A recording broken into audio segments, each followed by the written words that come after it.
So we'll continue with sociology, culture, identity, and socialization. So today we want to talk about conformity and non-conformity. There's a society. The society has its culture. Each society has its own culture, its own way of life. Okay. So because there's a way of life, it means there will be social control. It means people will act in certain way that would be in line with the society. Some people will act in a way that does not fit into the society. So if you act in a way that is in accordance with the norms and values of the society, that is conformity. When you act in accordance to the norms, the values of the society, then you are conforming in the society. That is conformity. But if you don't act in a way that is in line with the norms and values of the society, you are acting on your own way, based on your own self-expression. That is non-conformity. Yeah, so here I wrote, social conformity. This implies to acting according to the norms and social expectation, what is being expected of you in the society. The ways in which members of the society are made to conform to norms and values is called social control. So because there is conformity, there's non-conformity. For us to differentiate between conformity and non-conformity, there must be social control. Okay. With social control will let us to understand the ways in which to behave in the society. So that is when you know the difference between the bad and the good. Yeah. Yeah. Do you get it now? Yes. Great. Okay. So that's conformity. So with conformity, we'll be able to, with social control, we'll be able to know attitudes that are bad, attitudes that are good. So if you are behaving in a way that is in line with the norms and values of the society, that means you are conforming in the society. If you're not, based on your own self-expression, you are not conforming. That means non-conformity. That is social control. So conformity is popular in the society because through socialization, people have internalized the norms and values of their culture. So what I'm saying is this. With conformity, if people conform in the society, it means they have internalized the norms and the values of their culture. It means whatever they do at any point in time, they feel happy, they feel guilt about it. So if they have done the right thing within the society, what the society wants them to do, if they do it well, they feel happy about it. But whatever they do that they feel guilt about it, it means it is not conformity. They have done the wrong thing. That's why most of the time when you do something that is wrong, you feel it in your mind that, oh, I've done something wrong. Yes. It's because you have internalized the culture of the society. So most of the time people want to do wrong thing where they are not going to be seen. Yeah. Do you understand? It's because they have internalized their values, the norms of the society. They're afraid that society will know. That's why. Yes. So they are afraid that it's wrong because the society doesn't want it, but they did it. Do you understand what conform? So there's social control. Social control will put things in their places. So for non-conformity, I wrote, is the tendency of a person to defy social norms and act according to their own desire for self-expression. For example, an individual can express their own unique style and challenging societal norms. So I'm going to non-conformity. Here, what I'm trying to say is that there's conformity, there's non-conformity. For non-conformity, it means you defy social norms. You stop doing what the society is expected of you. Yes. Based on your own self-expression. I made the example of you coming up with your own unique style. That, oh, this is what I want. This is how I want to behave. I don't care about how they behave there. This is my own way. You want different ways, yeah. That is, you defy social norms. Yes. That is non-conformity. I think it's clear. Yes.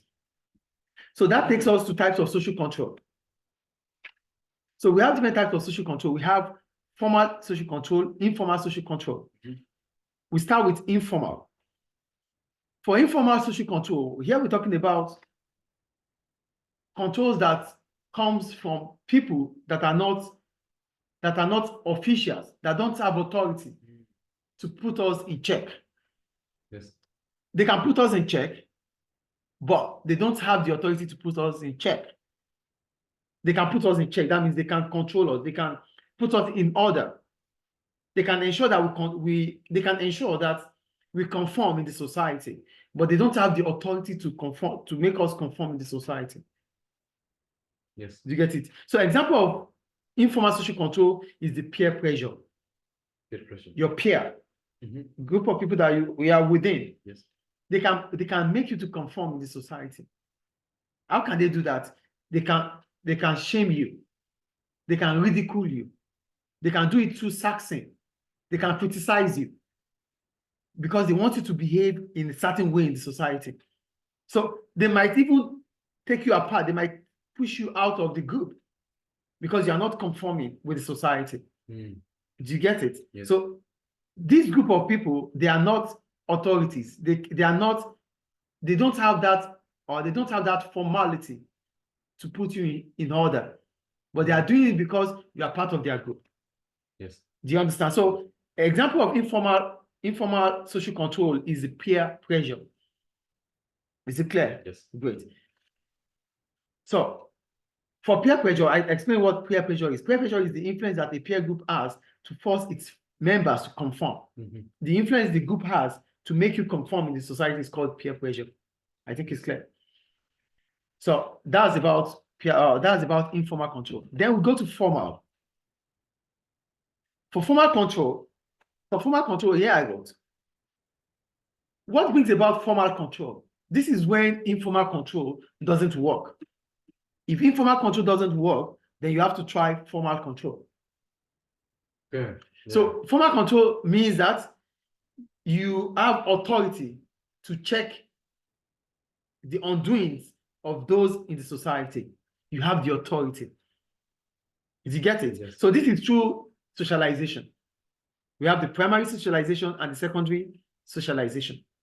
So who are those that ensure that there's conformity in the society? These are who we call agencies of socialization or agencies of social control.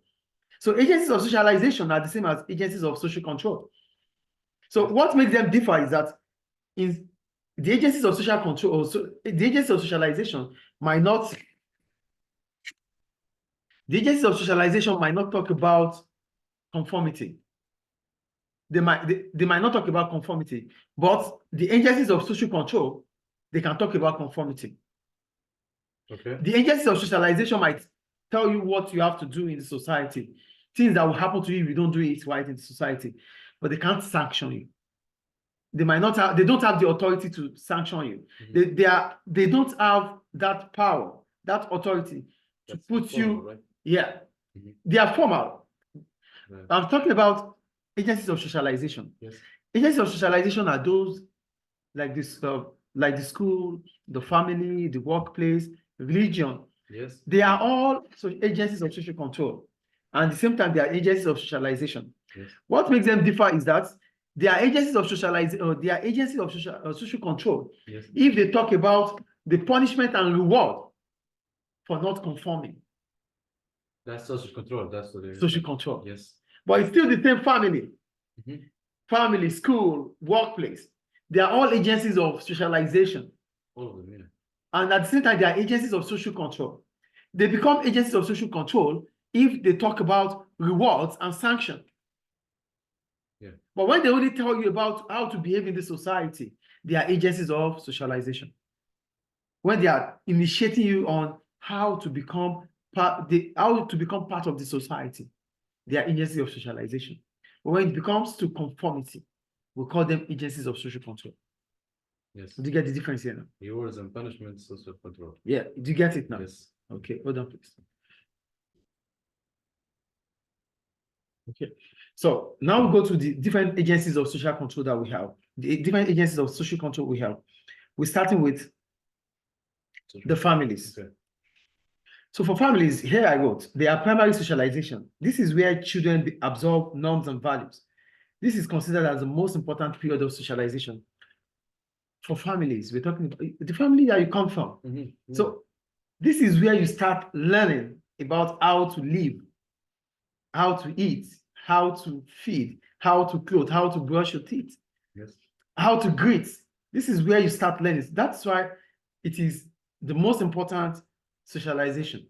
So families is considered as one of the agencies of socialization, social control, because within the family, you can learn how to behave in the society. Yes. That's the family. So family is one of the agencies of social control. Yeah. I think that is clear. Yes. Clear, right? Yes. Then the second one.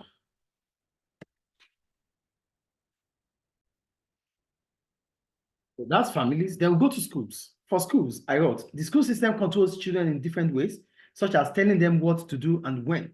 School teaches students conformity at the same time, learning and skills. Conformity. Yeah, knowledge and skills. So social control. Socialization and social control. That's one. School. Mhm. Yes. We are in conformity. We're talking about formal social control, right? Yeah, social control. Yeah. Yeah, school is part of the social control. It's formal. Yeah, yeah. We're talking about the teachers, the school authority. Yeah. They have authority over us, over the students, Yeah. to tell them what to do and when to do it. Ah, okay. Do you understand? So Yes. school does not only teach knowledge, or school does not only impact knowledge Mhm. or give skills, they also teach conformity. Yes. Do you get it? Then the third one, religion. Here I wrote, those with religious beliefs, it offers guidelines and laws for how to behave and offer both reward and punishment for behavior. For religion, it is for those who have belief in the religion. So religion is not going to talk to everyone. There are Muslims, there are Christians, there are other religions. So whatever religion you believe in can teach you conformity, how to behave in the society, and will teach you what rewards are, what punishments are, if you do not behave in line or in accordance to what the religion is preaching. Yes. So it means that if you are not acting accordingly to the religious beliefs, you are not conforming, then there's punishment for it. Yes. That is for those who believe in religion. Mhm. Do you get it? Yes. So you cannot generalize religion. That's the point I'm making here. Is it clear? There's a various. The next one, the media.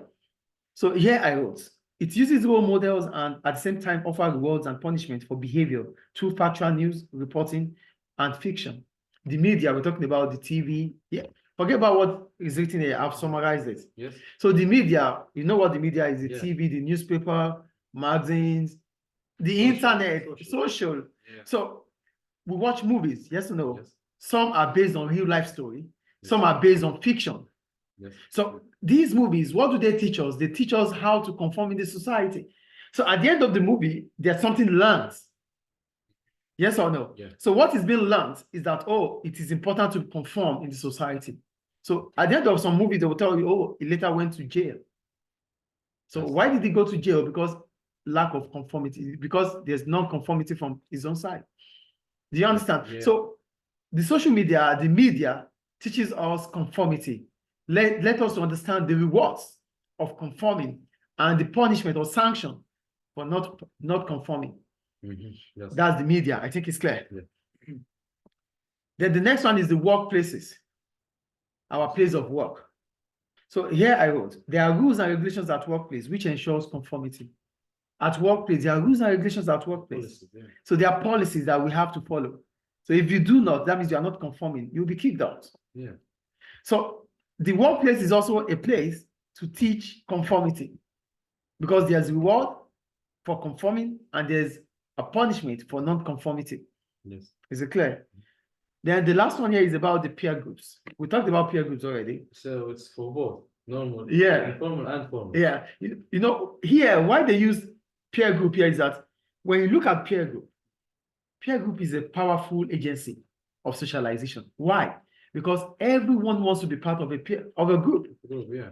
Do you understand? Yeah. So because everybody wants to be part of a group, they can use that peer pressure to conform you, to make you conform in the society. So if you are not conforming, sorry, you cannot be part of our group. Yeah. Do you get it? Yes. So for all I have said here about families, about religion, about media, about the workplace, about peer group, if they failed, All of them. if they failed to Yes. ensure conformity, if they could not ensure conformity, then we have to think about a powerful sanction through the police and the criminal justice system. Yes. So that is when the police comes in place. So if the family is unable, Yes. so if all the social agencies of social control fail to ensure conformity, then they have to think about sanction through the police or the criminal justice system. Is it clear? Yes. So that's about formal control. So this takes us to the functionalist view on social control. We know who the functionalists. The functionalists, they have their own perspective is based on putting the society, things should be put in order for the society. The society must function. Things must be done in accordance for the society to function. That is about functionality. That's their view. So here I wrote, according to functionalists, the most effective way to ensure conformity is to persuade people by convincing them that this is the right thing to do. So for functionalists, they believe conformity will come if we are able to persuade people, tell them that this is the right thing to do, convince them that this is the way, this is the best thing to do in the society. Do you get the point here? Yes. Then if, in the course of you persuading them, convincing them, one way or the other, you are letting them to internalize the norms and the values of the society. When you persuade people, when you try to convince them, you are not forcing them here. Yeah. You are persuading them. Yes. They would have that thought. They will have that emotional attachment to what you're talking about to them. Yes. As a result, they might internalize the norms and values of the society. So whenever they want to do something wrong, they might feel like they might have conscience. They don't want to do it because they have internalized the norms and values of the society. Yes. So functionalists believe that you can't force them, persuade them. But if persuasion doesn't work, threaten them with sanction. Threaten. Yeah. With punishment. With sanction. Yeah, punishment. Yeah, Yes. punishment. Yeah. Do you understand? Yes. So, but the first thing you have to do is do not punish them. Do not force them. Persuade them. Persuade them. But if it doesn't work, then threatening them with sanction. Yes. It's not like you should even sanction them. Tell them that if they don't, They will. yes. Yes. Yeah, I get it. That is about functionalists. Okay. But for Marxists, the Marxists, they are always on the other side. So for Marxists, they believe that conformity is a negative feeling. It's a negative thing. Conformity, yes. Because they believe that conformity is from this ruling class. That the ruling class are using conformity to ensure that they continue to rule over the working class. Who makes the rules? Who makes the laws? Yes. The ruling class. Yes. The upper class, they make the laws. They are the one in charge of the society. So because they will only make laws that suit their ideology, that suits their interest. Yes. This is according to Marxists, not me. Yeah. So for Marxists, they believe that conformity is all about the ruling class wanting to continue to rule over the working class. That is for them. Yes. Also, they go further saying that Marxists also refer. So another thing about Marxists, they talked about schools. They refer schools, medias, and religious society as ideological state apparatus. What it means is that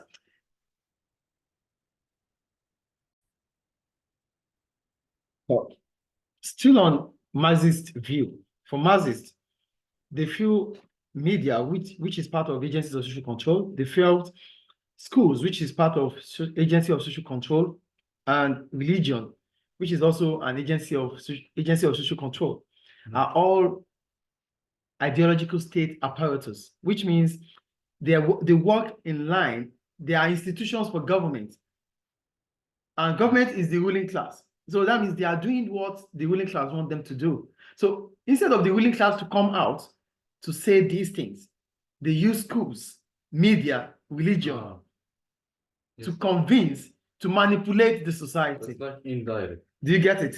So I wrote Marxists also refer schools, media, and religion as ideological state apparatus, which means they are institutions that make people believe that it is right to conform. So they make us to believe that it is right to conform, which means that the norms and values that they conform to are those that suit the ruling class and keep them in power. So for Marxists, they believe that conformity is all about the ruling class. So the ruling class use schools to teach us how to obey rules and regulations. The ruling class uses religion groups to tell us that if we don't do this, if we don't do that, if we don't obey our leaders, we might not end up in paradise. Yeah. They use media Yes. to let us understand what it is, the sanction if you don't conform in the society. So it means that the ruling class are in charge of the media, the school, Yes. and the religion. Yeah. That's it. So that's all about conformity and non-conformity.